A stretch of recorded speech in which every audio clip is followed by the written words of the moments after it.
All right, welcome back to work. This is the end of the year episode. We did it. We made it. We're here. We're going to create a mashup for you of funny moments, good moments, our best moments, hopefully. This has been, I think, a good year for the pod. What has happened for us? I think we've kind of figured out who we are and what we are. We launched Work Like a Girl this year. We launched Substack this year. We moved the podcast this year. We tried Lemonada this year, and they were awesome. We've spent a year trying to figure out our voice, trying to figure out our mission, trying to figure out our mantra, trying to figure out our rhythm. And when I look back on a year, you can't help but feel really positive when you've spent a year trying things and you're beginning to see the benefits and the excitement and the fruits of that labor. And that's really how I feel. So here's to that.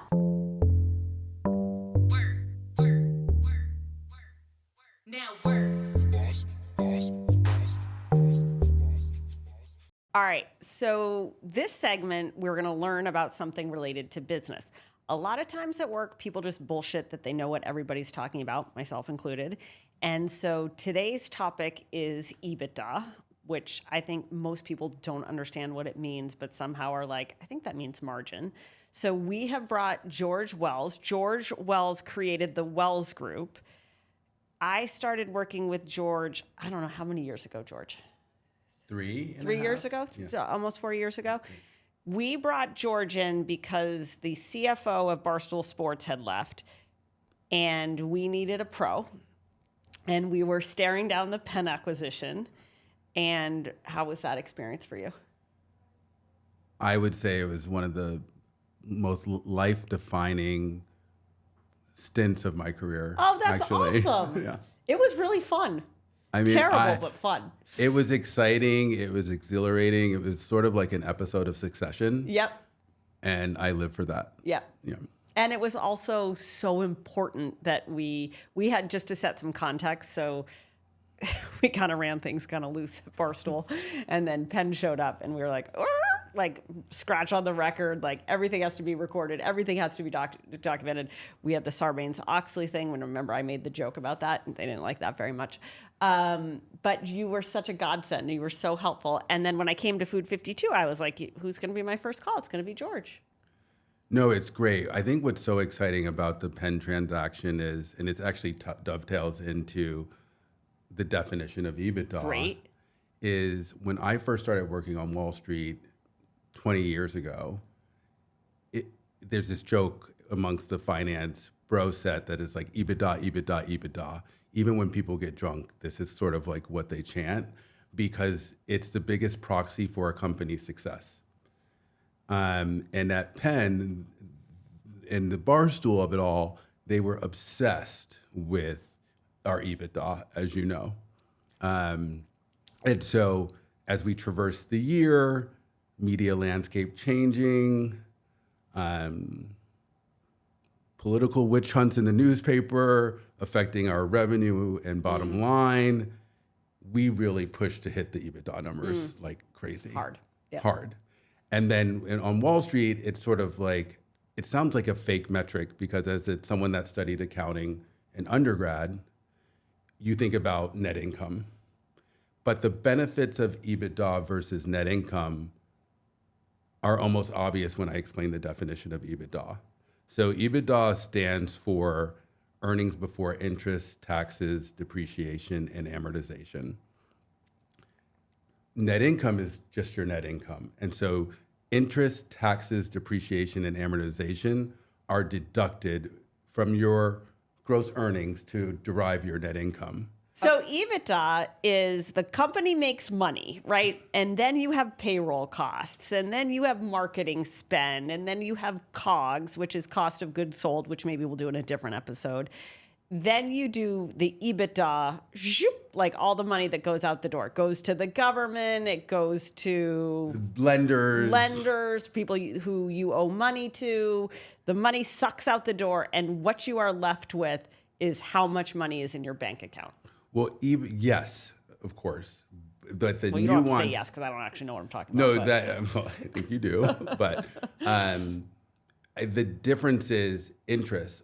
One company versus another can have the same revenue, marketing Costs. spend, costs, blah, blah, blah. But if one has debt and one does not, then the interest for the one with debt will lower its net income. Sure, that makes sense. Okay, so it really tells you the health of a company, and in part because the interest is a very big variable. Who owes money and who doesn't? Yeah, who owes money and who doesn't. And that really affects how an investor would treat one company versus another. So they want to neutralize the metric. Another is taxes. One business may have like a lot of net operating losses that they're carrying forward because they bought a company that had lost money, and now they can deduct that company's past losses against their income today. So you can also optimize your tax payout. By virtue of how much loss you have. By virtue of how much loss you have, or if you're in Florida, you probably have one lower state tax. for another. Exactly. Things that I'm thinking about, tips and tricks. So I'm going to give a GPT tip today. So I'm going to OpenAI next week, which this week actually, I'm going to OpenAI. I'm very excited about it. And I've been thinking about my GPT, and I'm realizing I really want to be as nice to my GPT as possible. Like, one question I would have for people is, yes or no, are you nice or not nice to your GPT? I used to just tell GPT what I wanted. And then I realized in hindsight that I don't actually believe in that in life. Like, you should try to be pleasant whenever possible. So I have started conversing with my GPT before I ask GPT to do things for me. And GPT likes it. Yeah. And then when GPTs take over the world, I feel like they're going to just sort people by who's nice to GPT and who's not nice to GPT. And I'm hoping it's like Santa. I'm hoping GPT puts me on the nice list. So I think that's a great thing. I used GPT this morning. I think you can set up a feed for this actually, but I just do it manually, where I had GPT summarize all sorts of articles, which was great for me. So I did Business of Home, I did Adweek, I did Domino, I did Arc Digest, and it was so fast. It amazes me how quickly it delivers things. So I felt smarter and more efficient this morning because I used GPT and was nice to my GPT. So I felt like I was doing a good job connecting with someone. Give us a quick bio on Who's Max. Yeah. So I started my career at a company called Yext in New York City. Okay. I was there for 10 years. Do you want to describe what Yext is? Yeah, Yext helps businesses get found. So mainly around local SEO. Originally, it focused on making sure name, address, and phone was correct across all the different mapping sites. So in the beginning, like MapQuest. Right out of college. Helps businesses. I did a stint in investment banking before how'd that go? It was terrible. Where did you go to college? I went to Princeton. Okay, heard of it. And then I was interning at UBS for a summer. I got really good at Excel and PowerPoint, and I worked a lot. Can you make a pivot table? I can very good at pivot table. Okay. So I was, at least. I still can, kind of. AI can help me do it now. But I got really good at Excel, which was helpful. That's important. So then I joined Yext right out of school. I thought I would, Did you take a pay cut? A little bit. Not as much as I expected at the time. I didn't know much about tech. And I was like, I was a software engineering minor at Princeton. Okay. And I was always, I was like, hey, let me try out the tech startup thing. I don't know much. Yext was the first place I interviewed. I interviewed with the CEO, Howard, and Brian, who I'm now working with at Windmill. And I expected to stay there for a year or two. Okay. And figure out what tech's all about. And in my head, the only people who work in tech are engineers, which is insane now. To look back on, but that's kind of what I thought of. I didn't know anything. And so I ended up staying there for 10 years and did about 10 different roles over 10 years. When I left, I was running the product organization, so product marketing and product management and design. So you're and a product guy research. now. I'm a product guy. Then I've always been interested in software engineering as well. I built a bunch of apps on the side, which we can talk a little bit about. We're going to get there in a second. Don't spoil it. And then I left about 2 years ago to start my own company. Okay. And are you happy? I'm very happy. I love it. And what was the scariest thing about going out on your own? It wasn't that scary. It's something I'd always wanted to do. The running joke with my friends was that I can't believe it took you so long. And every year I would see them, I would tell people and they would ask, when are you leaving? And I would say next year. And that went on for about 5 years. And then I eventually left, and no, it's been great. It has not been that scary, I don't think. How did you deal with having no structure to your day? How did you create structure for yourself? Well, in the beginning, So in the beginning, I was doing all the software engineering. And so the structure was, hey, we have all this code that we need to write. You just start coding. And that's basically it, right? It was, we need to build a product, build an MVP. And for my product days, I understand kind of like what we need to build. And then I also know enough engineering to get it done. And so in the early days, this was late 2023, it was all about just building that initial MVP for this idea we had that we could start to show to customers. Okay.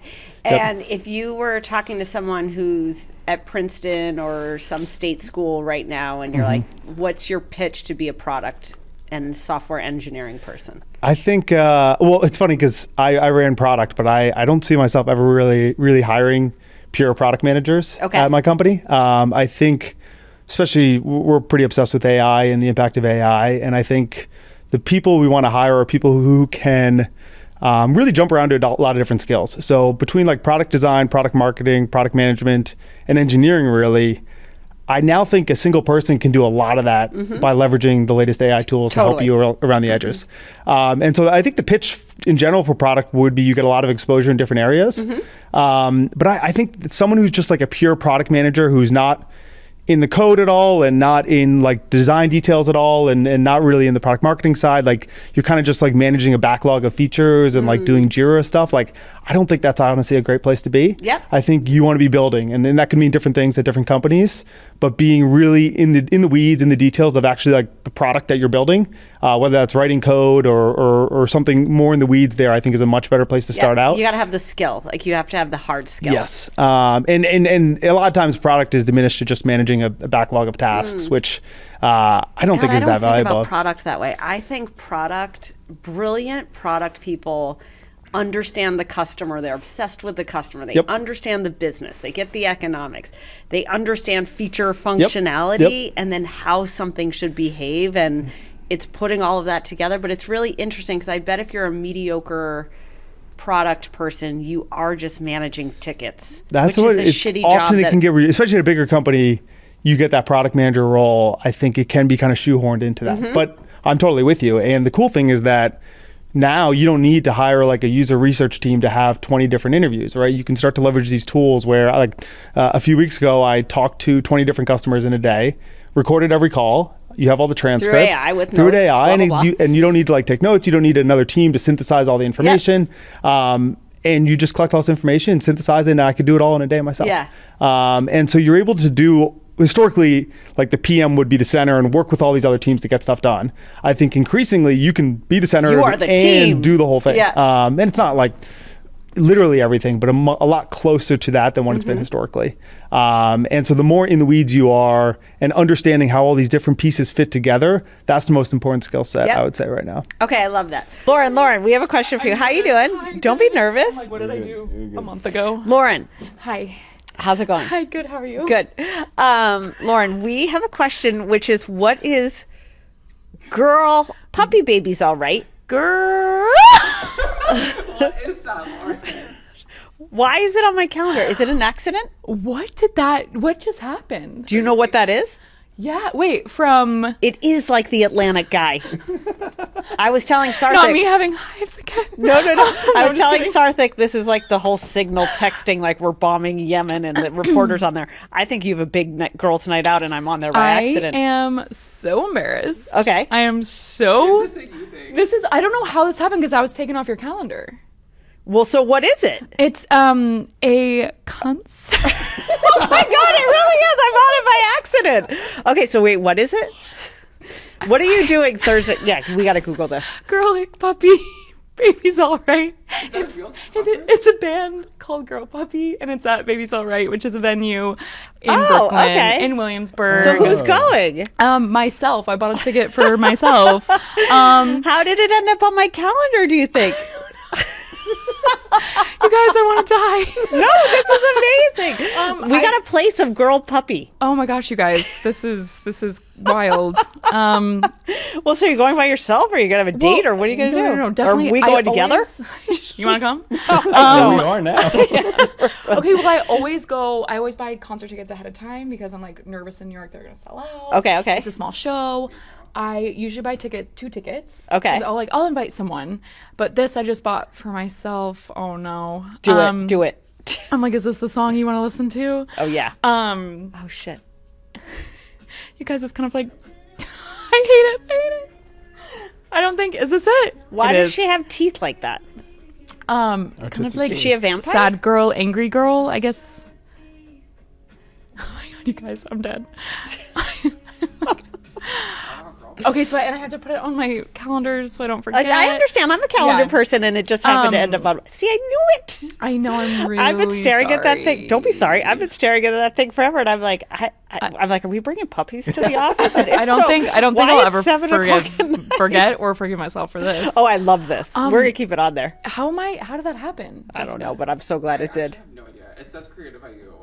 Well, we're so go girl puppy. Go girl puppy. I if you agree. want to come, you can come. I'm good. You're like, absolutely I'm great at a not. concert. Okay. Yeah. All right, So well, thanks for doing that. Okay.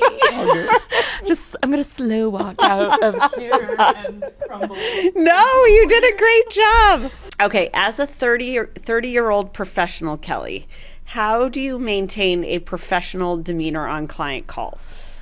What's your approach? That's a great question. I think on getting a read quickly on who you're talking to is important. If you're in a room with somebody who, and it also depends on the client, it depends on the industry, I think that's very important as well. I think you have to get a read on them and make a decision very quickly of how you're going to approach the conversation. So if it's age is not always an indicator. I have been on client calls where somebody's in their 60s and they're the most hilarious, fun person in the room and just want to chit chat, whereas a 25-year-old on the call is all business. So age is not always an indicator. But I think opening up, starting off, seeing if there's an anecdote you can throw in there, ask a question about the weather, where they're based. Those are great ways to get a read on someone, and then you just kind of build the conversation from there. So if they seem like they want to chat a little bit to warm up, do that. If they seem like they want to get straight to it, do that. Just kind of reading the room, I would say. Ooh, okay. I don't think there's a much generational difference on that. I agree with that. I think the greatest success to a client call is you have to put yourself in the mindset of what does your client want. I think a lot of times when salespeople or people get on a call, they tend to talk about them. I've been guilty of this. You tend to talk about yourself, your business, what you want, what you're doing, and you miss the why is this person on the other line? And you've got to reframe, or you have to frame everything you're doing to be in the mindset of that person. I think that's actually the hardest skill is forget what you want. What is it that they want? 100%. And how do you deliver them? So to me, I agree. I don't think really it's an age thing because you can be on the phone with a bitchy 20-something or a super friendly 40-something. It has nothing to do with being 20 or being 40. It's more the DNA of the person, what they're 100%. dealing with, how they're approaching things. So I agree with that. Do you find that you tailor your voice or your demeanor differently if someone based on age? Yes. Also on vibe. And I love the word vibe because I think it's kind of all encapsulating. It might age me a little bit, but I'm on the border Do you think between. vibe is an old word to use? No, I mean like it'll make you younger. young? Yes, sometimes. Well, actually, it depends. I'm sorry, I have to pause here. Let's just talk about vibe. I hate the word vibe. What? I love the word. I think vibe is just like smushy. It is holistic. It is a very holistic It's word. like vibes. I had a one-on-one with someone the other day who was like, I just bring good vibes. And I'm like, that's not a job. Like, that's true. It's important. It's a good thing to do, but I actually think this is a big generational difference. I think the 30 and under set is like vibes is enough. Yeah. Also, vibes is a millennial term. So, like, even Gen Z, like, it would age you saying vibes to a Gen Z, like, or Gen Alpha that's after. They'd be like, that's old. That's old. Yeah, saying vibes, like. See, this is where I think the 40s people and the 20-year-olds are actually, like, super aligned. Yeah. And the group in the middle is vibing. Millennials are just doing their best. That's what I always feel. Write the stuff down. I find that if people actually just wrote stuff down when people said it, so much more shit would get done at work. And it is shocking to me how I often will sit in a meeting and somebody will be dropping a lot of knowledge or driving a lot of deliverables or being like, we got to get this, this, and this done. And nobody's fucking taking notes. It's like amazing to me. So if you're like early in your career or mid in your career and you're like, ooh, hey, self, I'm in a meeting where somebody's sharing something with me that I should remember, or somebody's telling me something that I'm ultimately going to be responsible for or involved in or have to know how to do, don't forget to write it down. So that's my biggest advice there. That's my tips and tricks today. It's important to write stuff down. I mean, you got to write stuff down. Or you have to have like a killer AI system where AI writes it down for you and then you remember it. But you can't, when people are like giving you stuff to do, you can't just like be like, you know, like, can't be doing that. Solutions for how do you rethink work? Yeah, how do you rethink work? And so the idea really is the first 4 is, okay, right now, here's what I suggest every company, every leader, and every talented person do. So I said, if you ask me, I would do these 4 right away. Okay. So number 1 is, if you are a company, think of a new type of employee. Mm-hmm. So in addition to having a full-time employee, a contract employee, and a freelance employee, have someone who's an employee 60 to 80% of the time, but with 100% healthcare. Yeah. It gives you a lot of flexibility in an AI age. That's number 1. Number 2 is rethink in-person interaction, and if it's going to be in the office, redesign the office to make that to make that actually happen, right? Yeah. But also so that's there. Third is think about what a modern leader looks like, and a modern leader is much more a zone of influence leader than a zone of control leader. So how do you do that? If that makes sense. And finally, machine-human interaction. You know how to do that. So you do those 4, and then the last 5 chapters of the book are particularly, I thought they were 2029 predictions. It's going to be 2027 or 2026. They're moving faster. That's the big change. So one of the questions I ask is, why does a company exist?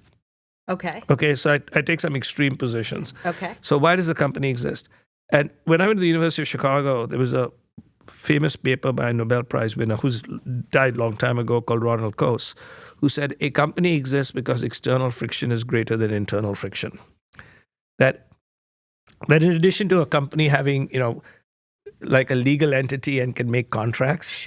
But why can't employees be everywhere? Well, employees can't be everywhere because finding them, allocating to them, it's too difficult. So it's easier to have the drama inside a company is less than having to find all these people and do all these things. To go fight out in the ocean. Right, and find these people, etc. But do you think that's going to change? Yes, but not true anymore. It's not true at all. It hasn't been true. But given an internet and AI age, I expect that most employees of a company will be outside the company. Right, and not inside. The other is, will a company primarily be in the cloud with a few physical locations? So company design changes. Well, if company design changes, then the way you measure stuff changes. Right? The way you train people change. The way organizations change. And so, in effect, my whole thing is, if you are in any business, fundamentally, your business is about work, and you're talking about every kind of disruption excepting what you yourself are doing, which is work. Right? And in many ways, that has changed. So I'm actually tomorrow talking to, I noticed in your background, you started early at Fidelity. You're going to Fidelity tomorrow? So I'm doing a thing with Fidelity. And so some of their leaders had read my book, reached out to me on LinkedIn, and said, can you speak to 150 of our leaders about this, right? And so, and everyone has a different take on what my book is supposed to be for them, because what I do is that I customize a topic. Like, and so that's really what the book is about, which is, if work is so central, and you know, your podcast is called Work, right? And it's changing so amazing. Why are we not rethinking work while we're rethinking everything else? No, I agree with that. How do you think about Instagram and the ecosystem? Instagram's really interesting because I find it the place where we look for authority of someone, right? So if I didn't know you and someone says, "Oh, you should look up Erika," it's like, where's the first place I'm going to? You go to Instagram. Right? So it becomes this. It's like the place of record. Download of someone, and after that, I also see how many of my mutuals are following you. Yep. And there's this level of authority with that. Oh, we have a lot of mutuals. I must know her. Right. And so Instagram is this place of, it's your 10-second download of who you are. Okay. And that, I think in the future, I don't know where TikTok stands, but I think my future is like YouTube, Instagram. YouTube is this place where you can, if you want to spend 30 minutes with me, this is the place to be. And then Instagram is a place where if you only have 10 seconds, the top of funnel, that's where you come. Okay, so that's how you think about it, which is Instagram is a gateway. YouTube can also be a gateway, but you could also spend 5 hours with you. Yes. It's for people who want a relationship with you. You Exactly. want a relationship. And I can create a much deeper sort of topics on YouTube and just bigger projects. Yeah. And one of the things you said when we had our live event, which I thought was so brilliant, was that you are, I don't know if you used the word selling trust, but that it's trust. Like that is you're not shilling a product, you're not marketing your brand, you're trying to build trust. Like how do you think about that? Yeah, it was a really big unlock for me, right? I think we grow up all our lives thinking that money can only be made on an axis of time, right? Salaries are just the more you work, the more you get paid, right? How many dollars you make per hour. At one point, I think in order to build wealth, you have to find a way to build money not on a basis of time. Yes, 100%. Right? You got to transcend exactly. And like investors, is you're building money off a basis of risk, right? The more you risk, the more potential you have to make. And then as a creator, what I've realized is we're making money on a basis of trust. So even though you'll see these creators spend 60 seconds on a video and they get paid 6 figures, a lot of people go, how is this even possible? It's because they have a lot of trust with their audience.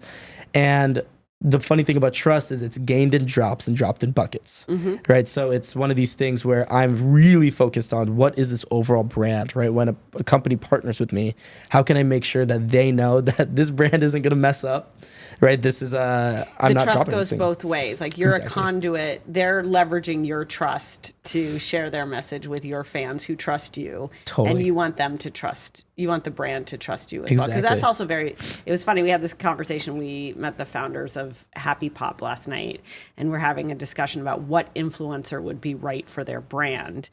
And people had a lot of opinion about it and really different opinions. And my opinion was no one, because you put your brand in somebody else's face or in someone else's mouth.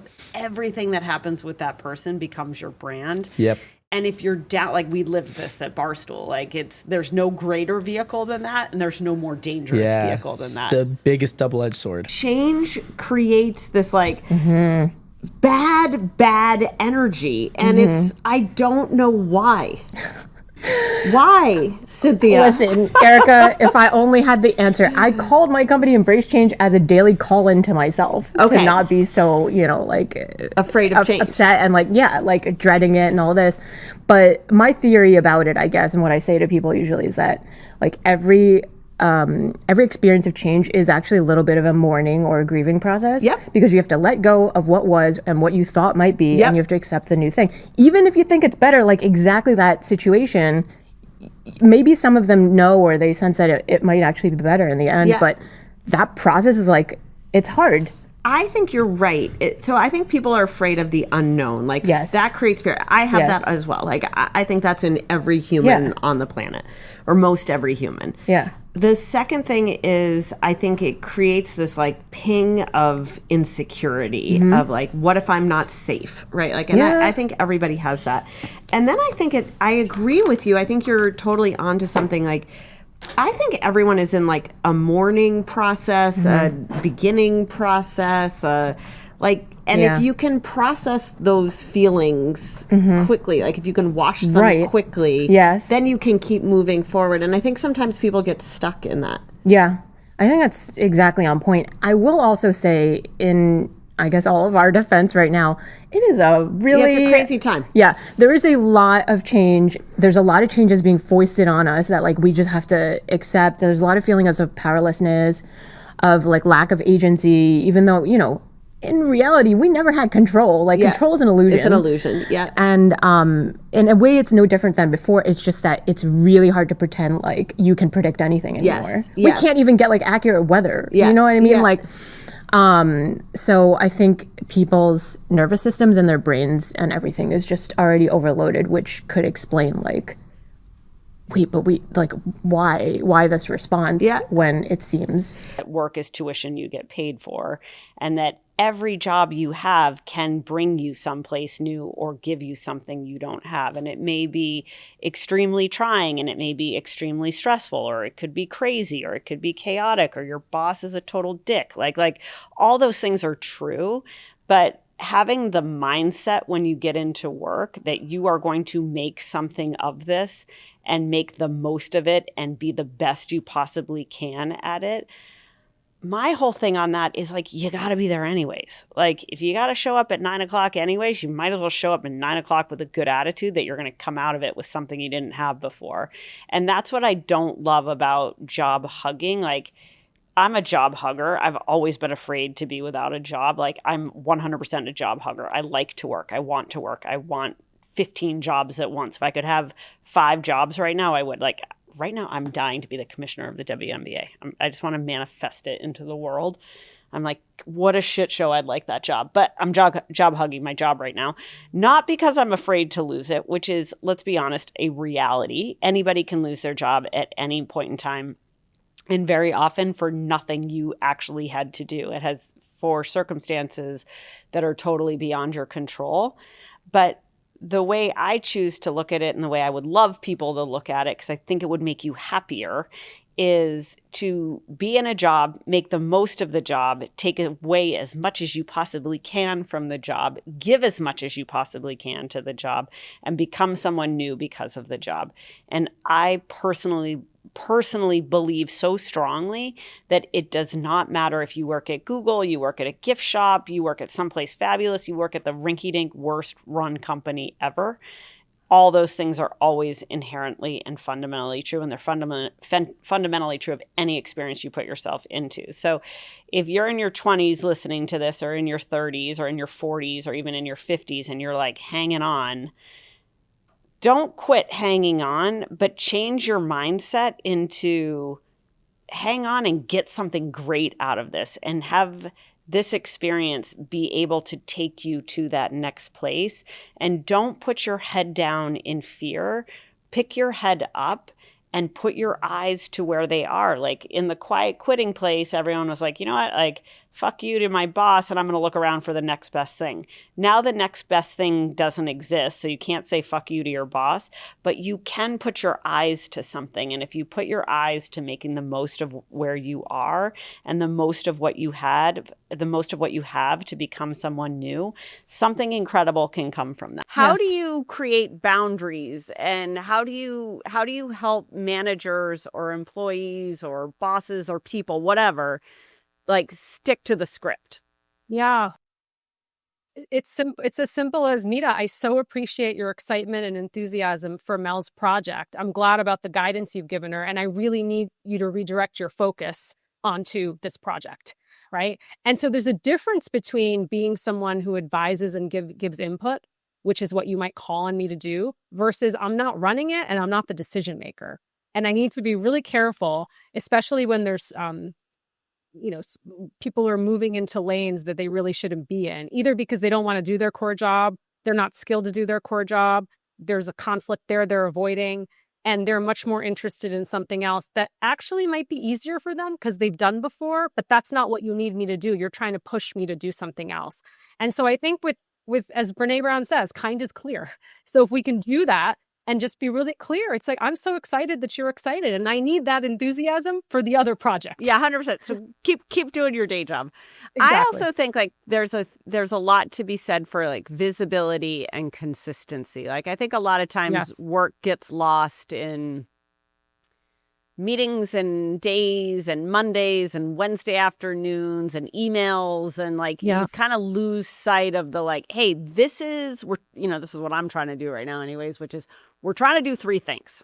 Your job is X, her job is Y, both your jobs is Z. So, and let's call the ball on who's Love doing that. what. And I think the more people could do that, I think it would help people lose this feeling of inertia, which I think ultimately creates swirl and it creates disengagement, Absolutely. which leads to Yes. burnout, all that kind of stuff. And it creates conflict on teams and it creates friction and Completely. tension because it's like, that's not your job, that's my job, or that's my job, not your job. Completely. And the back and forth that happens. And then Yes. you're like spending so much time on that and so much angst on it. I agree with that. Okay, let's talk about generational differences. So okay. give me your take on like what is the Gen Z workforce versus the millennial workforce versus the Gen X boomer? Like, how do you see, what are the stereotypes that you see? I mean, I hate to play into the stereotypes, right? Yeah. Because that's what we do with communities. And that's when we don't get to know each other individually. That's why take the one-on-ones when you can. You get to know people. So you don't stereotype me as this and that. I think the biggest friction right now, and I'll talk about like baby boomers versus Gen Z. And that is basically the time in which they grew up in. So if you are a baby boomer and you're also thinking about parents who had time at that time working, the social contract between employer and employee is dead. And so this idea that I worked for a company and I would give my unwavering loyalty because I had job security, health benefits, pension, that is all gone. Loyalty is dead. And yet so many people who are in the baby boomer generation still operate like that because that's what they know. And then you have a new generation entering the workforce. That's not what I know. I have people graduating from college who can't get jobs, grad school. I have friends who started a job that were just laid off. I was laid off. Loyalty is dead. And so why are you upset if I have a side hustle? Why are you upset if I'm looking for work-life balance? Because quite frankly, technology is killing us, right? So you see the tension in terms of how these generations have grown up in the workplace.